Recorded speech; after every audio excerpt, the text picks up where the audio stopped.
Monsoon की, जहां पर जून में डेफिशिएंसी के बाद जुलाई में यहां पर अच्छी स्टार्ट हुई है और माना यह जा रहा है कि पूरा भारत यहां पर समय से पहले कवर होता हुआ नजर भी आएगा। लेकिन डिटेल्स जानेंगे इसके लिए, साथ ही बात करेंगे गेहूं की, जहां पर सरकार की जो प्रोक्योरमेंट है वो पिछले साल से ज्यादा है, पिछले 2 साल से भी ज्यादा है। अब आगे जाकर किस तरह की स्थिति रह सकती है करंट प्रोक्योरमेंट और प्राइसेस के लिहाज से, इस पर भी करेंगे चर्चा। साथ ही बात करेंगे कच्चे तेल की, जो कि अब 9 हफ्ते के हाईज पर है। पिछले महीने, पिछले क्वार्टर की तेजी के बाद अब जुलाई में यहां पर बढ़त के साथ कारोबार है। यहां पर आप कैसे बनाएं स्ट्रैटेजीज, ये भी बताएंगे आपको। इन सब पर बात करने के लिए आज हमारे साथ हैं IMD के साइंटिस्ट राधेश्याम शर्मा, हमारे साथ होंगे वीट प्रोडक्ट्स प्रमोशन काउंसिल के चेयरमैन अजय गोयल, साथ ही मस्टर्ड ऑयल प्रोड्यूसर एसोसिएशन के जॉइंट सेक्रेटरी अनिल छतर को भी जोड़ेंगे और ब्रेक के बाद करेंगे मोतीलाल ओसवाल के डायरेक्टर किशोर नारने से। लेकिन सबसे पहले बात यहां पर मॉनसून की। शर्मा जी, बहुत शुक्रिया समय निकालने के लिए। सबसे पहले तो एक स्टेप पीछे लेंगे और जानना चाहेंगे कि जून में अब IMD का फाइनल फिगर क्या है, किस तरह की डेफिशिएंसी हमने देखी है और किस रीजन में आपको लगता है सबसे ज्यादा चिंता हमने जून में बनते हुए देखी।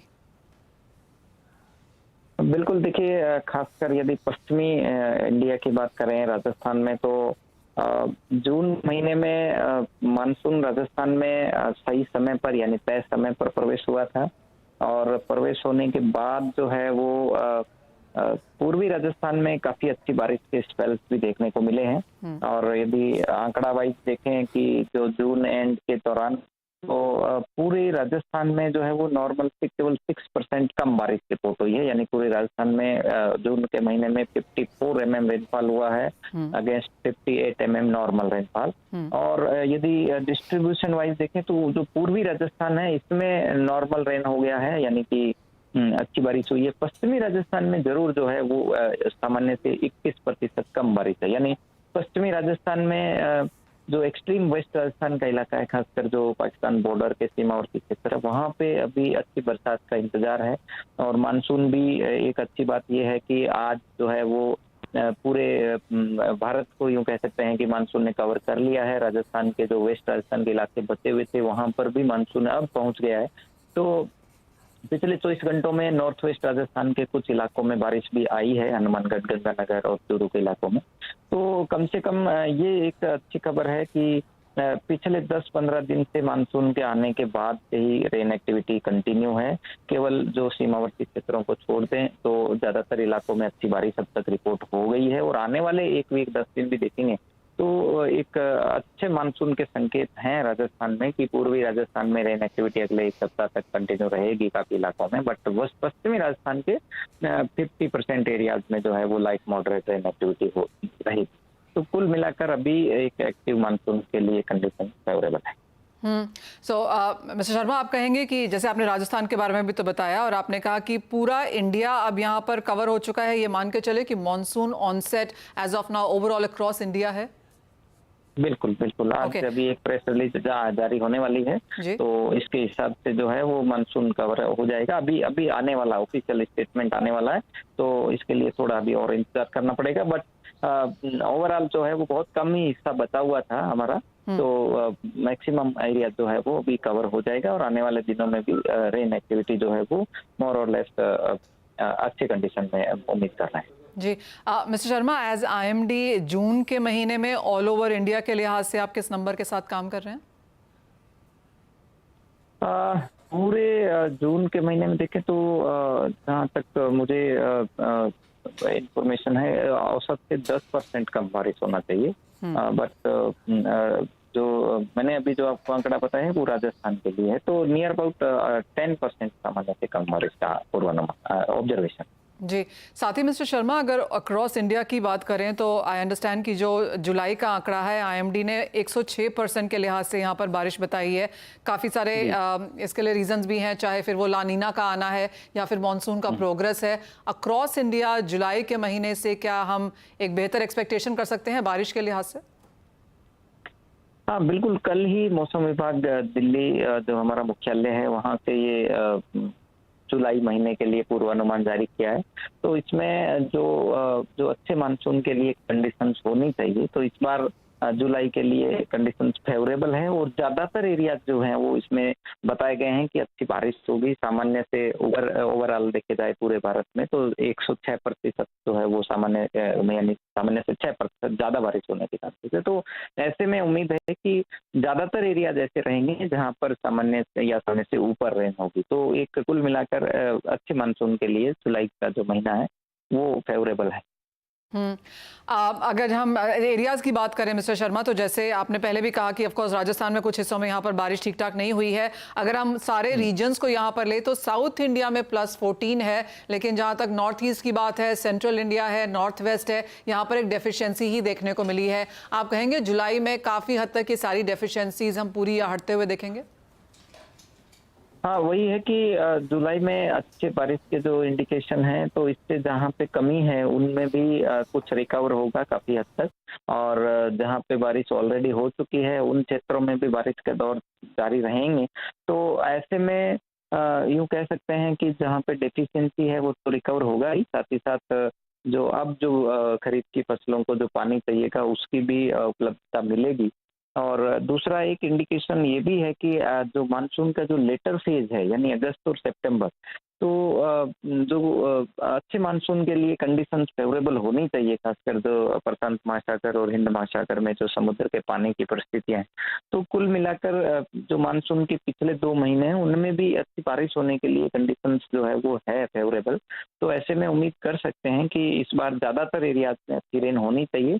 लेकिन मैं आपको यहाँ बता दूं कि एक मानसून रेन की एक विशेषता होती है इंट्रा सीजनल वेरिएबिलिटी जो बोलते हैं। तो इसमें क्या है कि कुछ क्षेत्र ऐसे जरूर रहते हैं जहाँ पे एक समान बारिश नहीं होती है, कुछ में स्पेशियल स्केल पे वेरिएबिलिटी होती है, कुछ एरियाज ऐसे जहाँ पे टेम्पोरल स्केल पे भी रहती है। तो ये तो एक मानसून का फीचर है, कुछ एरियाज में जो है वो मानसून का ट्रेंड का असमानता देखी जाती है, बट ओवरऑल एक अच्छे मानसून के लिए कंडीशन बने हुए।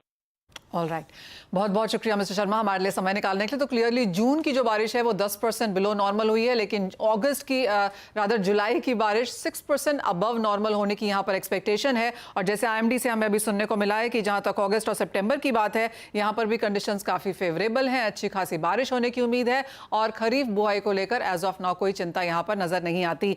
लेकिन आपकी स्क्रीन पर वो बिग ब्रेकिंग है नीचे यहाँ पर आता हुआ, जहाँ पर अरामको की तरफ से ऑर्डर मिले हैं। एलएनटी को 35 करोड़ का ऑर्डर यहां पर मिला है। मेरे साथ स्टूडियो में अब यहां पर यतिन है। यतिन, क्या कुछ डिटेल्स हैं इसको लेकर और क्या इंपैक्ट पड़ सकता है स्टॉक पर? तो देखिए मनीषा, सबसे बड़ा ऑर्डर रिसेंटली हाइड्रोकार्बन सेक्शन में आपको एलएनटी के लिए आता हुआ दिखाई पड़ रहा है। टोटल ऑर्डर विन जो है हमारी जानकारी के हिसाब से और जो न्यूज़ एजेंसी के हिसाब से आ रहा है वो $4 बिलियन यानी अपवर्ड्स ऑफ 35,000 करोड़ रुपीस, यानी 35,000 करोड़ का एक बड़ा ऑर्डर एलएनटी के पास आता हुआ नजर पड़ रहा है। न्यूज़ एजेंसी जो है मिडिल ईस्ट की मीड, यहाँ से हमको जानकारी मिल रही है कि एलएनटी एनर्जी हाइड्रोकार्बन ने पैकेज 1 और 3 जफूरा गैस प्रोजेक्ट के लिए जीता है। और यही नहीं, उनको एक एमजीएस जो इनकी पुरानी जो गैस कंप्रेशन सिस्टम है इसको अपग्रेड करने का जो $1 बिलियन के आसपास का कॉन्ट्रैक्ट है ये भी इनके हाथ लगा है। तो कुल मिला के ये $4 बिलियन से अपवर्ड्स का प्रोजेक्ट इनके हाथ लगता हुआ नजर पड़ रहा है। और क्लियरली मिडिल ईस्ट में जो इनके हाइड्रोकार्बन सेक्शन में फोकस है और जो अरामको का एक्सपेंशन स्प्री है उसमें एलएनटी को कहीं ना कहीं एक बड़ा ऑर्डर हाथ लगता हुआ नजर पड़ रहा है। कुल मिला के $20 बिलियन से अपवर्ड्स का ये प्रोजेक्ट आपको दिखाई पड़ रहा है जो सऊदी अरामको ने रिसेंटली लॉन्च किया है। और ये जो ऑर्डर है उसकी जो डिलेज थी वो डिलेज के बाद अभी फाइनली ये कॉन्ट्रैक्ट अवार्ड होता हुआ नजर पड़ रहा है। और क्लियरली इसकी जो औपचारिक अनाउंसमेंट है वो एलएनटी किसी भी वक्त कर सकता है सूत्रों के हिसाब से। हालांकि ऑफिशियली एलएनटी ने अभी तक इस ऑर्डर पे कोई कमेंट हमको नहीं दिया है। और एब्सोल्युटली एंड यतिन, वो स्टॉक रिएक्शन क्लियरली हमारे समक्ष आता हुआ है जहां पर हम करीब 2.5 से 3% की तेजी वहां पर बनता हुआ देख रहे हैं। तो जैसे वो आपने न्यूज़ दी है हमने देखा है वो स्टॉक में रिएक्शन क्या एब्जॉर्ब कर चुका है, मार्केट फैक्टर इन कर चुका है इसे, या आपको लगता है कि और बढ़त की एक्सपेक्टेशन है? देखिए मनीषा, ये बहुत बड़ा ऑर्डर है और ऑब्वियसली ये अभी अरामको की तरफ से आया हुआ है। वहाँ की जो लोकल न्यूज़ एजेंसी है उन्होंने रिपोर्ट किया है। मुझे लगता है एलएनटी जब ऑफिशियल रिपोर्ट करेगा तब एक और रिएक्शन आप एक्सपेक्ट कर सकते हैं। लेकिन क्लियरली एक बहुत बड़ा ऑर्डर विन सऊदी अरामको का जो लग रहा था कि डिले हो गया, फाइनली एलएनटी को मिलता हुआ नजर पड़ रहा है। ओह एब्सोल्युटली। और वो ब्रेकिंग न्यूज आपके समक्ष यहाँ पर सीएनबीसी आवाज पे, और जैसे कि आप देख सकते हैं कि जैसे जैसे यतिन वो खबर बताते गए हैं स्टॉक में रिएक्शन आता रहा है। जैसे कहा गया कि अभी क्लैरिटी यहाँ पर एलएनटी की तरफ से आनी बाकी है, जैसे ही वो आएगा हम यहाँ पर शायद और रिएक्शन बनता हुआ देख भी पाएं। बहुत शुक्रिया यतिन साथ जोड़ने के लिए, और इंतजार करेंगे कि आपका एलएनटी की तरफ से भी ये खबर लेके आते हैं, फिर आपको यहाँ पर जोड़ेंगे। लेकिन फिलहाल कमोडिटीज में आगे बढ़ते हैं, और यहाँ पर एक बहुत बड़ी खबर है कि जो गेहूं प्रमोशन, जो गेहूं के बराबर प्रोक्योरमेंट है सरकार की तरफ से, जो फाइनल वहां पर नंबर्स आए हैं उसे अगर आप पिछले सालों के हिसाब से कंपेयर करें तो ये 3 साल में सबसे बड़ा नंबर है। हमारे साथ वीट प्रोडक्ट प्रमोशन काउंसिल के चेयरमैन अजय गोयल जुड़ चुके हैं। अजय जी नमस्कार। इवन एज सरकार के टारगेट से काफी कम है, नंबर्स में ऑफ कोर्स हमने यहाँ पर थोड़ी सी डिस्पैरिटी आते हुए देखी है, लेकिन 26.6 इवन इन दैट सेंस पिछले साल और उसके पहले साल के मुकाबले फिर भी ऑन द हायर साइड है। क्या ये नंबर कुछ कंफर्ट पहुंचाता है ट्रेड को और सरकार को, या फिर जो हमारा एज ऑफ नाउ अब तक स्टैंड रहा है कि लोअर नंबर है, फसल भी कमजोर रह सकती है, प्राइवेट ट्रेड के पास यहाँ पर गेहूं है, हम उस पर स्थित हैं? देखिए ये केवल statistically marginally just higher number है, कोई जो है बड़ा जंप नहीं है। जो गवर्नमेंट का ओरिजिनल टारगेट था 36 मिलियन, उससे तो फिर भी काफी नीचे है, और जो एक्चुअल जरूरत है उससे भी जो है काफी नीचे है। अजय जी, जिस तरह से अब मार्केट की तरफ से काफी ज्यादा नॉइसेस यहाँ पर बनते हुए नजर आए हैं कि इंपोर्ट नेसेसरी हो जाएगा, इसके ऊपर भी बातचीत है कि चाहे क्या वो इस क्वार्टर में होना चाहिए, साल के लास्ट क्वार्टर में होना चाहिए जब गेहूं की बुआई शुरू हो जाएगी, यहाँ पर विंटर क्रॉप है। आप कैसे देखते हैं उस स्थिति को? आपको क्या लगता है जिस तरह से अब यहाँ पर डिस्क्लोजर्स मैंडेटरी हैं, स्टॉक लिमिट्स है, किस तरह की अवेलेबिलिटी है प्राइवेट ट्रेड के पास? नहीं तो अभी जो है थोड़ा सा कूल ऑफ पीरियड है, समझ लीजिए 23 जुलाई तक जो है सबको जो है अपना स्टॉक एज पर एक्ट जो है लिमिट के अंदर लेके आना पड़ेगा। तो तब तक जो है कोई ज्यादा गतिविधि या एक्टिविटी या तेजी मंदी होएगी नहीं। एक बार वो लेवल आउट हो जाए उसके ऊपर, उसके बाद डिमांड डिपेंडेंट मार्केट रहेगा, और मुझे लगता है कि डिमांड भी जो है अच्छी खासी निकल जाएगी हफ्ता 20 दिन 15 दिन में, क्योंकि मौसम भी बदल चुका है, आप देख रहे हो, और हर जगह जो है उसका इम्पैक्ट देखने को मिलेगा। और जरूर जो है ये मार्केट एक होप वाला मार्केट बन गया है, जहां पर मार्केट होप कर रहा है कि गवर्नमेंट जो है इंटरवीन जल्दी करेगा ओएमएसएस द्वारा, या जो फाइनल बटन है वो इंपोर्ट का है, वो भी अगर जरूरत पड़ी तो जो है गवर्नमेंट इस टाइम हिचकिचाएगी नहीं और उसको खोल देगी और ड्यूटी घटा देगी। तो क्योंकि गवर्नमेंट के सारे जो एक्शंस है वो यही इंडिकेट कर रहे हैं कि गवर्नमेंट बाजार को नियंत्रण में रखना चाहती है। एब्सोल्युटली। अजय जी, काफी सारे लोगों से बात होती रही है जो गेहूं के आसपास और गेहूं को समझते भी हैं, पर ये चीज क्लैरिटी हम आपसे लेना चाहेंगे। अब ये माना जा रहा है कि जो बेकरी है, जो प्रोडक्ट्स है, not the listed big FMCG companies, लेकिन जो लोकल्स हैं, रीजनल प्लेयर्स हैं, वो अब यहाँ पर लो क्वालिटी वीट की तरफ जाने लगे हैं बेकरी के बिजनेस के लिहाज से। आपने इस तरह की खबरें सुनी हैं और आपका क्या रिएक्शन है अवेलेबिलिटी को लेकर, और द पॉइंट कि अब बाजार ऑफ कोर्स एक स्टेप नीचे उतर रहा है? नहीं देखिए, मुझे ऐसा लगता नहीं है कि कोई लो क्वालिटी पर हर आदमी वैल्यू ढूंढता है। वो जो बेकर होता है और उसके कई इंग्रेडिएंट्स होते हैं, कभी वो कोको पाउडर की वजह से जो है सफर करता है, कभी घी, कभी शक्कर। तो ही हैज लर्नड अब तक जो है कॉस्ट मैनेजमेंट कैसे करना, पर डेफिनेटली जो फूड क्वालिटी है उसको कोई डिग्रेड इन एनी मैनर करता नहीं है, लेकिन हर आदमी बेस्ट ऑप्शन, प्राइस ऑप्शन जरूर ढूंढता है मार्केट में। तो अब आपको क्या लगता है, सरकार यहाँ पर सारे स्टेप्स उठा चुकी है और एक इंपोर्ट का ऑप्शन भी यहाँ पर ओपन है, ओएमएसएस भी शायद सरकार यहाँ पर आगे जाके करेगी। अगर एक स्ट्रैटेजी बनानी हो यहाँ से अब आने वाले 2 क्वार्टर्स के लिहाज से, तो आपको क्या लगता है स्टेप बाय स्टेप क्या किया जाना चाहिए? देखिए, जो गवर्नमेंट की स्ट्रेटेजी है very simple. Number 1 stock limit, number 2 OMSS, number 3 import. ये प्रायोरिटी है गवर्नमेंट की, और ये कैसे प्ले आउट होएगा, हो सकता है हर क्वार्टर में एक एक चीज जो है अनवील हो। तो इस क्वार्टर में तो गवर्नमेंट ने जो है स्टॉक लिमिट लगा दी है, आने वाले क्वार्टर में उम्मीद है कि ओएमएसएस स्टार्ट हो जाएगा। तब तक अगर बाजार जो है फिर भी जो है स्पाइक करता रहे और अपवर्ड मोमेंटम रहे, तो डेफिनेटली जो है गवर्नमेंट लिमिटेड इंपोर्ट या कोई तरीके से जो है सप्लाई को बढ़ाने का जो है तरीका ढूंढेगा। एक और फाइनल सवाल यहाँ पर अजय जी, और जिस तरह से ये स्टॉक लिमिट्स हैं, मैंडेटरी डिस्क्लोजर्स हैं, बाजार का ये भी मानना है और ये काफ़ी सारे रिपोर्ट्स में भी उजागर होता हुआ नजर आया है कि लोगों के पास स्टॉक पड़ा हुआ है लेकिन वो बताया नहीं जा रहा बिकॉज फीड के तौर पर या फिर उसको अलग उपलक्ष्यों से यहाँ पर इसे होल्ड भी किया जा रहा है। एक दो हमने रेट्स भी उस तरह से पढ़ते हुए देखी हैं, वो खबरें भी हैं यहाँ पर मार्केट्स में। आप कहेंगे अब वो शायद हम यहाँ पर ज़्यादा प्रेवलेंट होता हुआ देखेंगे? तो ऐसा है, जो फार्मर का स्टॉक है मेरे ख्याल से उसको डिक्लेयर करने की जरूरत नहीं है। अगर फार्मर के ओनरशिप में रखा हुआ कहीं पे स्टॉक तो उसको डिक्लेयर करने की जरूरत नहीं है। और जैसे आपने कहा फीड के तौर पे भी अगर किसी ने रखा हुआ है और वो रियली लो क्वालिटी है, हाँ हो सकता है कुछ इलाकों में लोगों ने अंडरस्टेट किया हो स्टॉक या जो है बिल्कुल ही नहीं किया हो, पर मुझे नहीं लगता वो 4-5-10% से ज्यादा वो मार्जिनल प्लेयर्स रहे होंगे।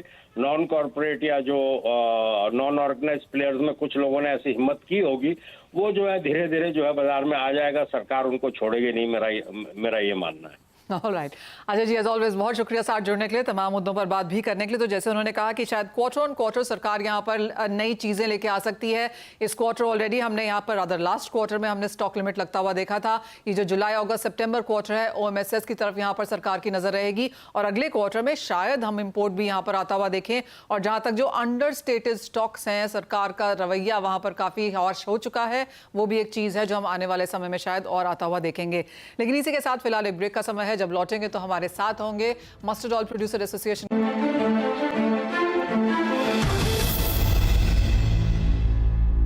नमस्कार, आप बने हुए हैं हमारे साथ कमोडिटी राउंडअप में और हमारे साथ अब जुड़ चुके हैं MOFSL के डायरेक्टर किशोर नारने। किशोर नमस्कार, बहुत शुक्रिया साथ जुड़ने का। शुरुआत सबसे पहले यहाँ पर एनर्जी के साथ करना चाहेंगे क्योंकि क्रूड ऑयल प्राइसेस में एक अच्छा खासा सपोर्ट है। 9 वीक हाइज हैं। जून का महीना, जून का क्वार्टर पॉजिटिव बंद हुए हैं। अब इस महीने और इस क्वार्टर के लिए क्या एक्सपेक्टेशंस है, बिकॉज जो भी वॉल स्ट्रीट बैंक्स के फोरकास्ट हैं वो बहुत बुलिश हैं।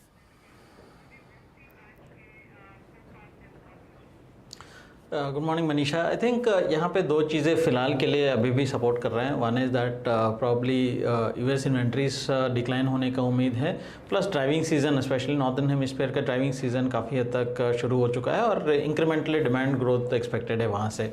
सेकंड चीज़ है कि जो जियोपॉलिटिकल रिस्क्स है एंड हरिकेन प्रीमियम भी बिल्डअप हुआ है, तो थोड़ा बहुत ये सारे जो चीज़ें हैं फ़िलहाल के लिए इसको तेज़ी का रुख दे रहा है। And even at current level 69.30 69.25 is a good level to buy June July contract. 7050 के टारगेट्स आप रख सकते हैं। अगर आप ऑप्शन ट्रेडर है प्रॉब्ली 6700 का जो कॉल ऑप्शन है वो आप 115 के आसपास खरीदारी कर सकते हैं। 150 160 के आसपास तक आपको अपसाइड में प्रॉफिट टेकिंग कर सकते हैं।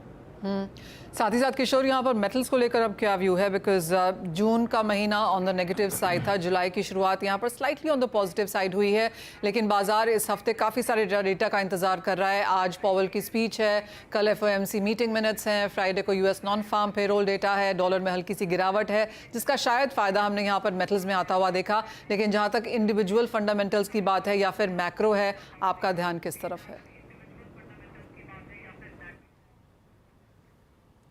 I think on the precious metal side probably आपको कंसोलिडेशन एक महीने का हो चुका है, दूसरे महीने में एंटर किया है कंसोलिडेशन। हम लोग ये देख रहे हैं 2280 2270 जब भी आता है वहाँ पे बाइंग का डिमांड बनता जा रहा है। सो आई डोंट थिंक यहाँ पे ब्रेक डाउन जब तक नहीं आएगा तब तक इसमें कोई ख़ास सेलिंग अपॉर्चुनिटीज़ नहीं बनेगा। फिलहाल के लिए मैं डिप्स में खरीदारी करने का सलाह दूंगा। Probably around 71,600 levels are buy for short term, but I think एक रेंज बॉन्ड मार्केट ये कंटिन्यू रहेगा। जैसा आपने बताया कि दो चीज़ें अगेन यहाँ पे पॉवेल का स्पीच है, जो मार्केट का उम्मीद है कि कहीं ना कहीं वो इंटरेस्ट रेट कट पे बात करेगा। मेरे हिसाब से अभी भी economy is doing very hot और कट का गुंजाइश अभी कम है और मे बी अगर वो इंडिकेशन देता है कि प्रॉब्ली कि अभी इंटरेस्ट रेट कट शायद ये साल नहीं होगा या अगले जो सितंबर जो एक्सपेक्टेशन है उसको उसने वो एक्सपेक्टेशन लेवल कम कर देता है, थोड़ा बहुत सेल ऑफ मिल सकता है। बट फिलहाल के लिए एक रेंज बाउंड मार्केट है। Dips towards around 2270 2280 are buying levels, anywhere close to 2350 are selling level. So इस रेंज में रहेगा। साथ ही मेटल्स आप कैसे देखते हैं? हल्की सी तेजी यहाँ पर कॉपर में देखने को मिली है, लोज से ऊपर है, यही हाल काफ़ी हद तक जिंक का है, ऑलमोस्ट 4 वीक्स के हाइज के आसपास कारोबार।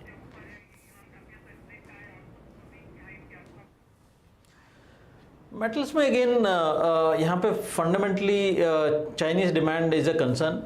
वहाँ पे वीकर डिमांड है, इसके वजह से आपको गिरावट देखने के लिए मिला है। थोड़ा बहुत रेस्ट्रिक्शंस भी है वहाँ पे। डॉलर का स्ट्रेंथ है। बॉन्ड यील्ड्स अगेन 4.45 10 ईयर, जिसे काफ़ी अच्छा शार्प रेज हुआ है बॉन्ड यील्ड में, सो डॉलर मजबूत दिख रहे हैं। तो ये सारे फैक्टर्स जो है मेटल्स को थोड़ा बहुत वीकर बना रहे हैं। सो कॉपर भी फिलहाल के लिए वीक है। उनका इन्वेंट्रीज अगर देखें तो अराउंड 70-75% आपका ग्रोथ हुआ है इन्वेंट्रीज में। सो कंजम्पशन साइड स्टोरी इसमें ख़राब है। मेरे हिसाब से यहाँ पे एक जो ऑप्शन मुझे लग रहा है कि जिंक एक जो अच्छा ऑप्शन लग रहा है कि शॉर्ट टर्म के लिए बाइंग के तरीके से देखें तो 267 के आसपास जिंक बाइंग कर सकते हैं। 270 हाफ के आसपास का टारगेट्स के लिए 265 का स्टॉप लॉस मेंटेन कर सकते हैं। साथ ही साथ यहाँ पर डॉलर इंडेक्स को आप कैसे देखते हैं किशोर, बिकॉज ये एक इम्पॉर्टेंट इंडिकेटर रहने वाला है आने वाले कुछ समय में। हमने अगर जून के महीने को देखें तो ज़्यादातर Asian currencies, high yielding currencies में गिरावट आते हुए देखी थी। अभी भी even as it's off its highs, लेकिन अभी भी 106 के बहुत करीब। यहाँ पर क्या सेंस बनती है? I think see it depends on कि रेट कट का कितना उम्मीद है। मेरे हिसाब से 106.5 106.6 तक भी मुझे लगता है कि डॉलर मजबूत हो सकता है। सो अभी जो 105.9 के आसपास है, मुझे बहुत ज़्यादा डाउनसाइड दिखता नहीं है। डॉलर मजबूत ही रहेगा। एंड जो 10 ईयर G-Sec है, आई थिंक एटलीस्ट 4.6 तक जा सकता है, अगर पॉवेल का स्पीच में इंडिकेशन मिलता है कि अगर सितंबर में रेट कट शायद ना हो जाए, कि अगर उस बेसिस पे आपको 4.5 4.6 तक भी जा सकता है 10 ईयर। ओके किशोर, क्योंकि आप हमारे साथ हैं, एक सेंस लेना चाहेंगे कि इस बजट में आपकी कोई एक्सपेक्टेशंस हैं कमोडिटीज़ को लेके, बिकॉज जो सेंस और जो एक्सपेक्टेशंस यहाँ पर अक्रॉस मार्केट हैं, एक तो ये कि एग्री में डेरिवेटिव्स को रीस्टार्ट किया जाए, दूसरा CTT के बारे में है। वन एट ऑल आपको लगता है ये चीज़ें विल गो थ्रू, और आपकी क्या सेंस है कि ओवरऑल कमोडिटीज़ के सेंस में क्या सुनने को मिल सकता है?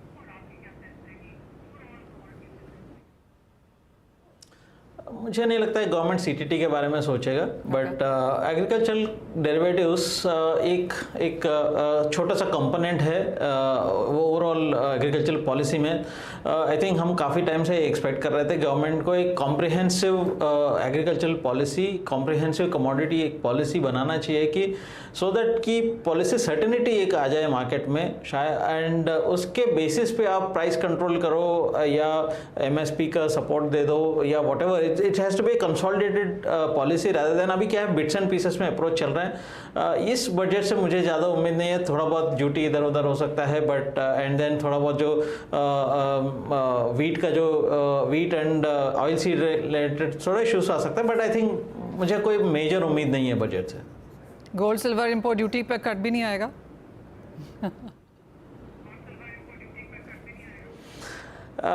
मुझे नहीं लगता है। बहुत लोग जो शायद ये सुन रहे हैं उनको बहुत खुशी नहीं हुई है, because but I do understand कि ये बहुत प्रायोरिटी पे सारी चीज़ें नहीं आती हैं, और जैसे आपने कहा एक comprehensive policy agriculture and commodities पे अगर आ जाती है तो ये काफ़ी सारे इश्यूज शायद वहीं सॉर्ट हो जाएंगे। एज ऑलवेज किशोर, बहुत शुक्रिया साथ जुड़ने का और अपनी राय भी यहाँ पर शेयर करने के लिए। इसी के साथ एक ब्रेक का समय है, जब लौटेंगे तो बात करेंगे इक्विटीज़ पे।